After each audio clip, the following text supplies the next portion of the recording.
When something bothers you, you aren't actually in the purity and grace, because if you were, you will be comfortable in all. So what you're saying is, I am the version of me who has experienced purity and grace.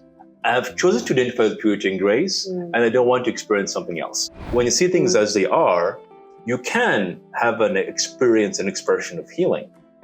But when you look specifically looking at this has to change, then I am projecting this separation onto the world, you know? So then I'll begin to evolve with separation. There's no moment we have that we're meant to be in, because the moment is a reflection of what we are experiencing. So we can't escape what we're meant to experience. The most clearest path is the most effortless path, but many times it appears to be the most challenging path. Because challenge doesn't mean effort. Challenge just means resistance. I'm here today with Moishe. We met at a tea ceremony at the Yoga Barn earlier this week. And Moishe, I was really drawn to your wisdom, your approach to creativity, a lot of what you shared in the ceremony. So I wanted to learn a bit and share with other people about your journey, what's brought you here today, the many spiritual awakenings. Happily share. Let's have fun and share and enjoy with tea. We get to drink tea. You guys get to watch us drink tea. Exactly. So many people get attached to a certain version of themselves. And we spoke a little bit about this earlier, about how you can become identified with feeling good. Love to expand upon the human process. And yes. I think that in this topic, we can speak in infinite ways and many directions. That we can just begin of saying, when you are on quote spiritual process, which means something new for everyone, right? We have to define our own journeys for ourselves. Predominantly, it's when you've discovered something pure within yourself, a connection to God, maybe the universe. Other people it's with Jesus, other people it's with Mother Mary, angels, whatever that is for you, something very deep and powerful. Or for most, the essence of the soul, they're on the spiritual journey, something very personal and unique. In that experience, in the beginning times, that comes with a very strong, overwhelming sense of love, purity, wisdom, humility, something so precious and so beautiful. Now, this normally just happens. And even if someone is doing a process or practice, this experience just kind of happens. You can't command grace to come into your life. It's grace. It's called grace for a reason, right? So when you have the touch of grace, it puts you into a part of you that is walking with grace. Then, depends how long you're there, unconsciously, there may be a unspoken conversation that happens in the back of your head. This is who I am. This is my true self. It's unconscious. And then after a few weeks, a few months, a few days, you may experience something, trigger you or bother you, where another part of you manifests. So when something bothers you, what you're saying is that in this identity of who I think I am, this version of me, this experience I'm experiencing, I don't like it. Right? No thanks. So then means that you aren't actually in the purity and grace, because if you were, you will be comfortable in all. So what you're saying is, I am the version of me who has experienced purity and grace. I have chosen to identify with purity and grace, and I don't want to experience something else. Unconscious conversation. Right. And that's the layer of a new identity that comes over this pure experience, which is just a new experience of yourself, that wants to control and reject aspects of self and gravitate to what is perceived who I am. That's the basis of quote unquote attached to feeling good, expanded, and feeling annoyed in things that bring out the parts of you that you judge as not me, but it's also you.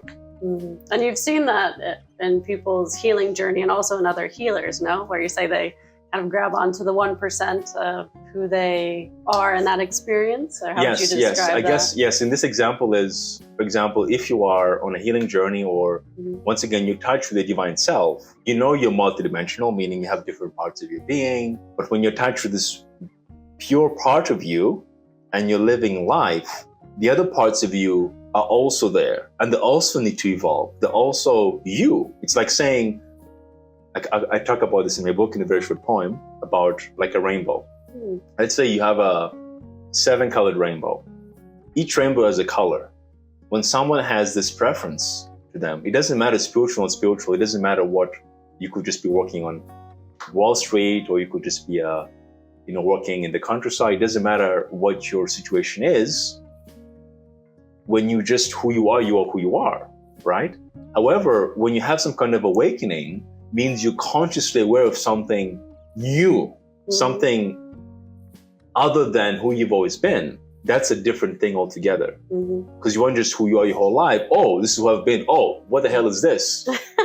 Oh, now this is also me. So it's like, let's say you discover a ray of a rainbow. You go, oh, this color of purple feels so amazing. I never knew that. I mean, I've been aware of this color because of this part, or when I'm in prayer, when I'm in a good, connection, or when I'm giving love or receiving love. But this is a different experience of this part of me. So by default, when you identify it as the color purple, when you see purple, you're happy. But when you see red, you're going to feel uncomfortable or orange, like, oh, because you're seeing them separate colors. So why would you want to mix with red? Right. You want to build a life of purple because you want to see a life of your own reflection. Right. That's how it works. The purpose of all that, and then you have relationships, family, work, bosses, things, and each person aspect of life has its own color, forcing you to merge with the other colors. And the whole game is made by actually you might say your higher self, which is all the colors, for the purpose of meet who you are and wake up from this illusion that you are separate. And in my poetic way, the liberation aspect is, as red, you awaken to the rainbow, but you express through red. You awaken the purple, but you express through purple. So each color has a way of remembering its true nature, however, always proud to express itself into a limited way while accepting everything else. Does that make sense? Yes. And so do you think that's why a lot of people on the healing journey will become almost obsessive about healing or fixing because they start to feel off? And so it kind of perpetuates the cycle. Yes, exactly. Because when you feel the feeling of transforming and expanding and resolving something, the good feeling, that experience expands, right? So unconsciously, you will be looking at the world at things to heal within yourself because you're looking at opportunities to expand yourself. However, you're looking at the world from a place that things that need healing, need changing, as opposed to seeing things as they are from love and unity. Because when you see things as they are, you can have an experience and expression of healing. But when you look specifically looking at this has to change, then I am projecting this separation onto the world, So then I'll begin to evolve with separation, which is fine if it's a choice you're making. But I don't think people will want to make the choice consciously. I did want to ask as well about your creative process. Yes. In terms of you've written a book, you've done different cards. Yes. And going in as an artist and navigating your way through, you were describing a really beautiful process in the tea ceremony about how you don't always know going in, or an artist doesn't go in and say, oh, this is what is going to come out, right? Yes. Yeah. So what has that journey been like for you? Well, for me, I'll speak for myself, it's been getting more beautiful because there's been more wisdom. So sometimes there's a creative part, there's an inspiration, right? So for me, that's the easy part. Making my cards was very easy to actually, the actual process. It came to me, it is very easy to just create the energy, but to put it together in a structure, right? Give it a definition, limitation, see how it wants to be expressed. That was the hard part. But that's the actual work. Creativity is a gift, yet the work is to, how do I honor this creative process and show up in a structured way to realize this? And how does this want to be expressed in the world, at least in one aspect at a time? That was the hard part for me. The same with my book. Like I kind of knew what I wanted to write about, but structuring in a way that how I wanted people to receive it. Right. That means I need to adjust for the other.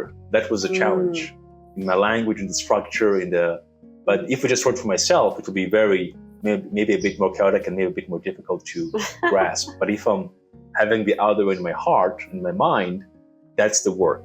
Right. And that process is always uncomfortable. So to me, the creative process is a voluntary choice to meet yourself where you come to a roadblock or frustration or discomfort. And the more relaxed and humility and wisdom you have, you can become something new very swiftly. Because you are the one who's transforming. It's a process of your own transformation through this aspect of quote unquote creativity. That's why it's so liberating just to do it. Not so much, my success isn't in, for example, let's say a normal job.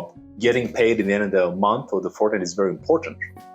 But with your creativity, when you have those wins and you do it, that's very fulfilling. I'm not saying work isn't fulfilling. I'm just making a simple point is that when you work, the payment is part of the agreement.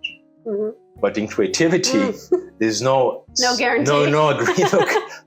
You just have, you have to show up for something deeper in love, not for what you're going to get in return. True. That kind of demand, it's like a halting of the dams of creativity. So for me, I had that experience with my cards, because when I first made my cards, it's just with pieces of paper and tea and water, and just making, my intentions with paper and energy. It was very playful and innocent. There's no desire whatsoever. And after a few months, they were like, I have them everywhere, pieces of paper and so many different versions.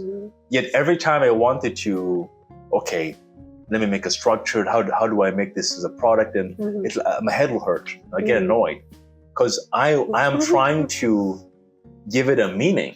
Right. Then when I'll give up, the more I'll play with people, just play and share and excitement, after like 5 or 6 people every time, I'll see a new way of doing it. Oh, okay. Oh, okay. Then I'm so excited. I make changes. Then I come, so by doing it, the feedback will show me more.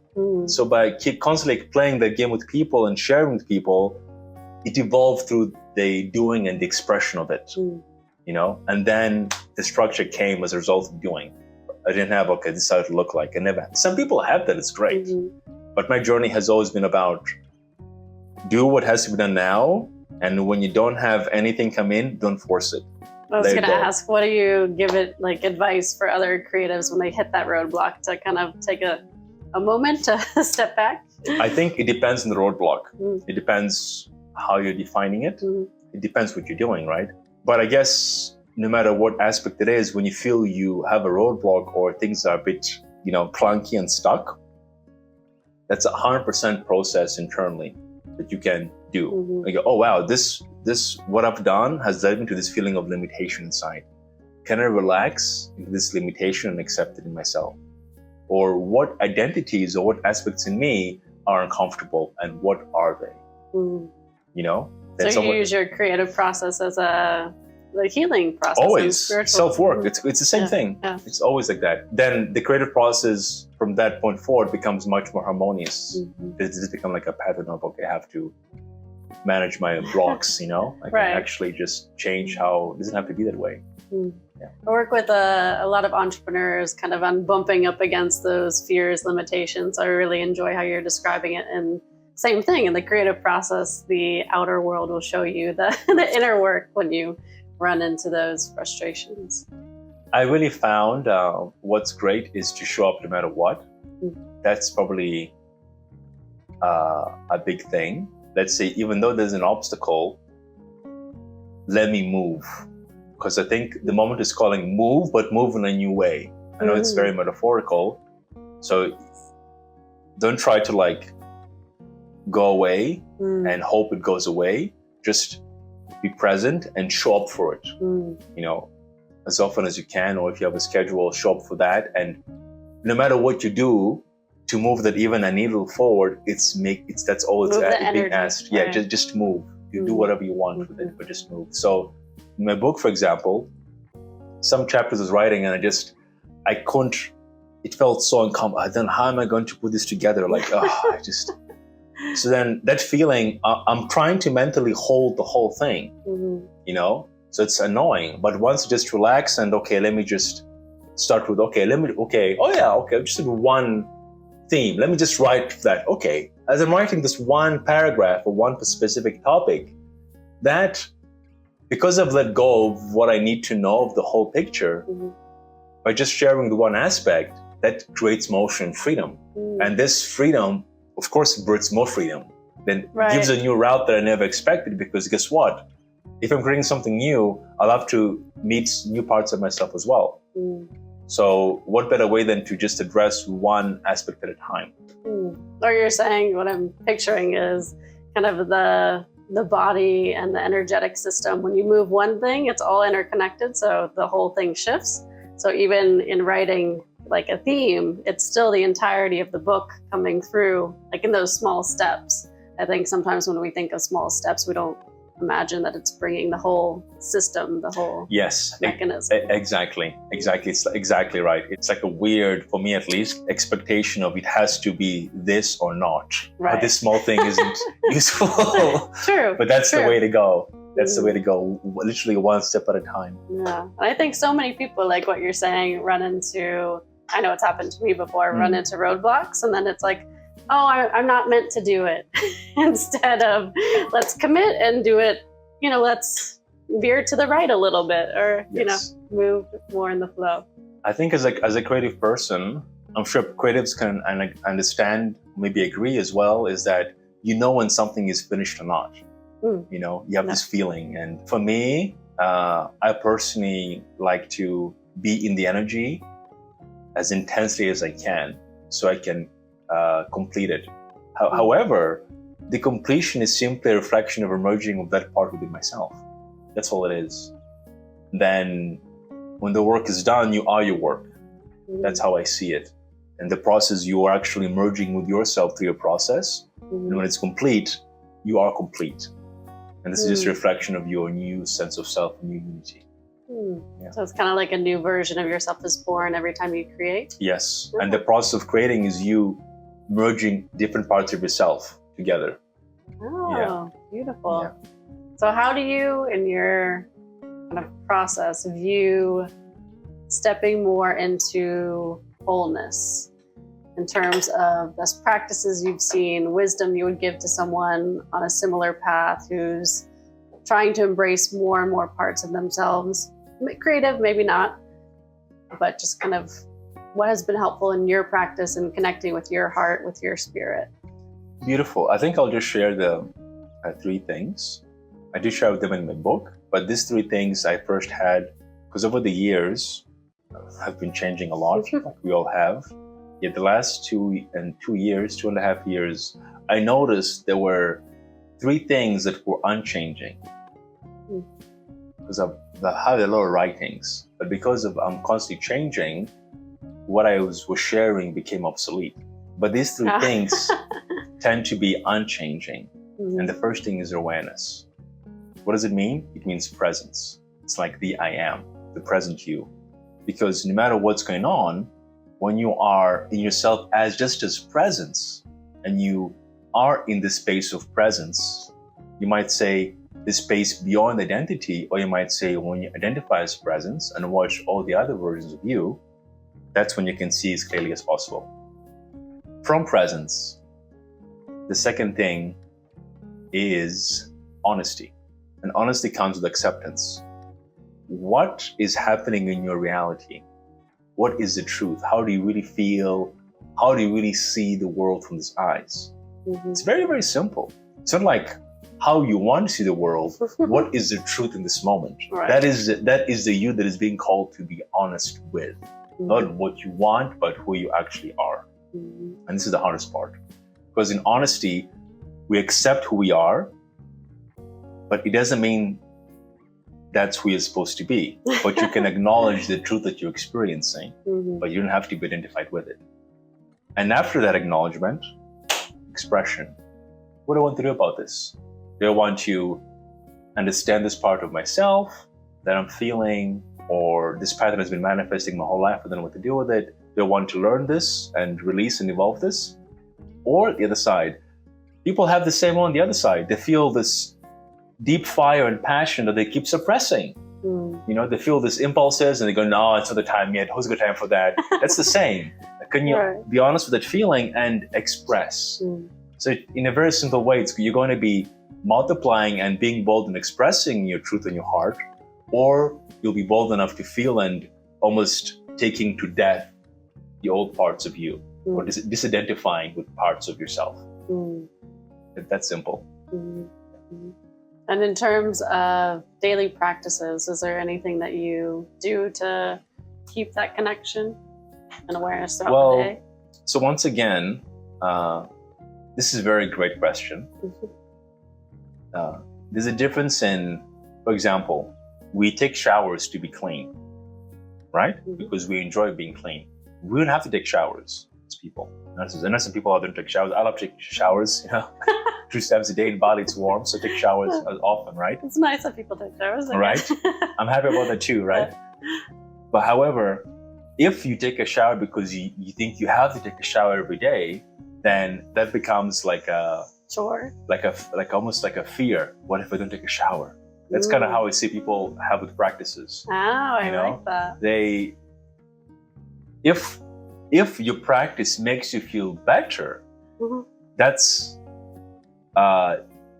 different than saying your practice encourages you to be in the version of you of who you choose to be. It's very different, right? If you choose to show up as a person who is present, kind, aware, loving to yourself, and you choose to express the will of your heart, then of course, things that support that, that's the practice you do because it's doing that. But if you just want to do a practice to feel good, then when you don't do a practice, you feel bad. So who are you when you don't do a practice? Yeah, it's the energy behind it. I worked with a coach at one point, and I was doing my daily practice because I wanted to be connected and I wanted insights, and it was like killing the practice because I wouldn't get insights. And she was like, well, what if you just did it because what if you just did it because it nourished you and it felt good? Completely different energetic. Exactly. That's so true. It's all about that. So doing before practices, more so who do you choose to be? Then it's like anything else, right?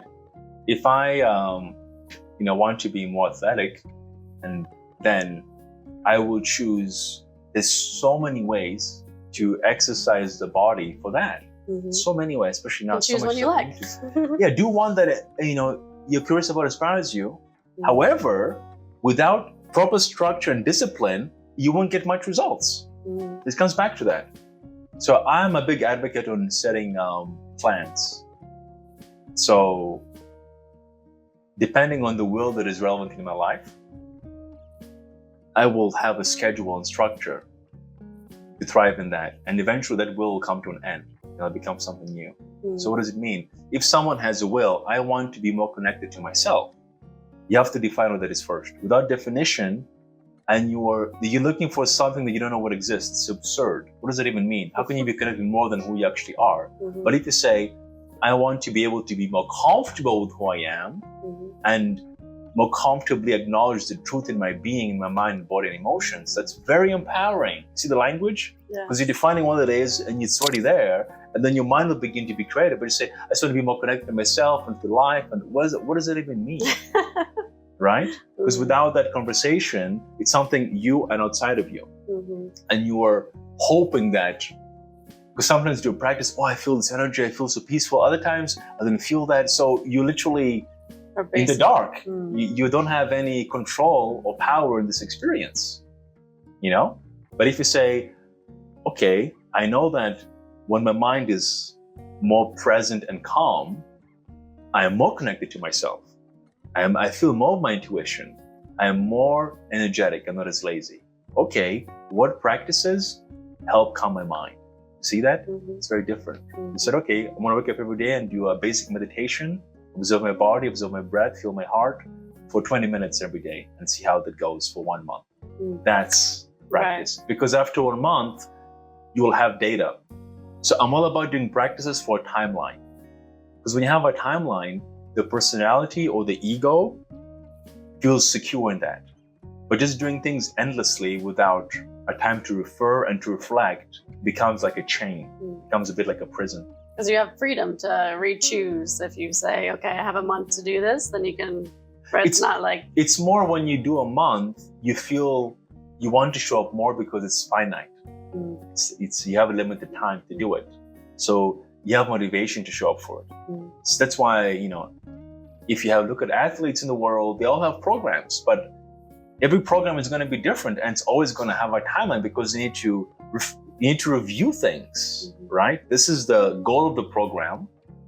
This is the what happened. So let's see what happened, and based on what happened, we will know where we want to go. Right. It's that simple. And one of the things I see you do so beautifully is the structure and the planning and the presence and the flow. Can you talk a bit about how do you embody that? Because I know a lot of people, push away the plan and I'm just going to flow, or they go too into the plan and there's no freedom to choose. It's a beautiful question. Every identity that we have, so let's say in my life right now, I have the identity of having my 2 classes that I teach, seeing clients sometimes, showing up for my exercises, showing up for my practices that I like to do, and showing up for my creative work. Each aspect of my life, I will have to mentally have a structure of how I feel about that. It have to be, because it exists. So I'll have a structure, whether I like it or not, how I show up to do my classes at the yoga bar, right? So I will have to show up for that, right? Same with my exercises. However, how I am being in that is different, right? How I'm in the experience, I'm fully present, I'm in the moment, I am with it. But how I feel about it is very structured. Like how I want to show up, for example, to my tea event, right? I'll prepare my tea, my things, it's all organized, I go, it's all ready. And then when I'm there, it's very structured, the system, but the actual delivery is very relaxed and present. True. Right? Same thing with, exercise. If you were having a workout program, all you can do in reality is be present with every motion of the exercise, every repetition. But if you are trying to just quickly get it over with, you might not be as present in the experience, in a simple example. So I guess maybe in your kind of question, in a bigger way, the answer is, it's all about, once again, to what I said, what is happening in the moment. If you're in the moment, you feel relaxed and calm and chill, right? And the part of you goes, wow, what do you have to do today? I go, is there something I have to do? I don't. So this is calling for me to be present. So let me fully immerse myself in just flowing in this at least hour, 2 hours. Other days, right? You have a lot to do, but you say, so are you going to try to change plans so you have more time for yourself, or you don't like the schedule? Just show up for it. You just go on the treadmill, because that's what life is asking of you. So that choice will be in the moment by moment. And of course, sometimes it zooms out and you get to know day by day or even week by week. Kind of like depends on the aspect of your life. So it's all about the momentary choice you make. So you don't change plans then? I tend to do my best never to do that. Okay. Unless something happens or I get sick or something. I am. Many times I see that, like where I'll prefer, sometimes I haven't felt very great, and I still show up to work. Because many times it's always some kind of process. I do my best, and then I always feel better after. Never have I shown up to something, and I've regretted not showing up to it. So that's real acceptance of, okay, this is the plan. I'm going to show up for the plan and kind of open up to what that experience is in the moment. Yes. I mean, it doesn't mean I'm a master of that, but I've seen the rhythm enough to know that it sounds very silly. Well, I really believe that there's no moment we have that we're meant to be in, because the moment is a reflection of what we are experiencing, So we can't escape what we are not meant to experience. I'm not saying to put yourself in a place of danger or be with people that are not helpful for you. I've got to give a disclaimer. I just mean that if you have any fear or doubt or anxiousness, you can't, no amount of things are going to try to cover that truth. It's going to come out eventually. So when you just face it head on first, you're just doing the process faster. So it's not going to be easy, but it's better to go fast, get it done, than try to drag it out and mask it and cover it. That's what I'm saying. And the feeling good in your body. I really like what you were saying earlier. For example, like choosing where to live. Like right now I'm living as a nomad. You've traveled a lot. And you were talking about how Spirit wants you to be where you feel good. So yes, that it can be that simple, right? It's really that simple. It's like the most clearest path is the most effortless path, but many times it appears to be the most challenging path. Because challenge doesn't mean effort. Challenge just means resistance. We resist what is effortless because we want to be somewhere. Right. But when we accept where we are and what is coming to us, that way is always effortless. Things just happen. But then when we try to overstay welcome, then things get stale and stagnant. So this is what I've learned over the last 12 years of moving around and being really stubborn in what I want and what I want to build. And just life is just, I've really learned that. I'm still learning that. We're refining it much more, for sure. Anything else you would want to share with people in the States and other countries about just advice for their journey? And I think, if I'm to speak to myself, I really feel we really help our past versions of ourselves, and our future versions help us. But that's in everything in the world, nature and people as well. So to the past versions of me, to people who might be there, I'll probably say, don't be so hard on yourself. Make time to feel the love and warmth you have for yourself. Enjoy the moments you have, no matter how much challenges you have. Spend even 10 minutes just, life is messed up. Shit's hit the fan, but I'm going to spend 10 minutes, I'm going to enjoy myself, even though I have all these things to address. That's it. Enjoy life, yes. Even for 10 minutes a day, no matter how bad things are. Just make it to just allow yourself to feel goodness and relief. That's beautiful. Yeah. Well, thank you so much for being here for the So welcome. Thank you. Tea and chat. Thank you. And until next time. Till next time. About will and choice. Very fun topic. Yes. I had a wonderful time with Moishe Wariko. You can check him out at his website here. I also really recommend his book, Stories of I Am. I couldn't put it down. It was such a wonderful read. So if you're in Bali, check him out at the Yoga Barn. He also does one-to-ones. His cards are amazing. And enjoy. My name is Brooke. I am bringing you experts, information, knowledge from around the world to share with you for your spiritual awakening journey and your healing process. Look forward to seeing you soon, and thank you for tuning in. Land the light.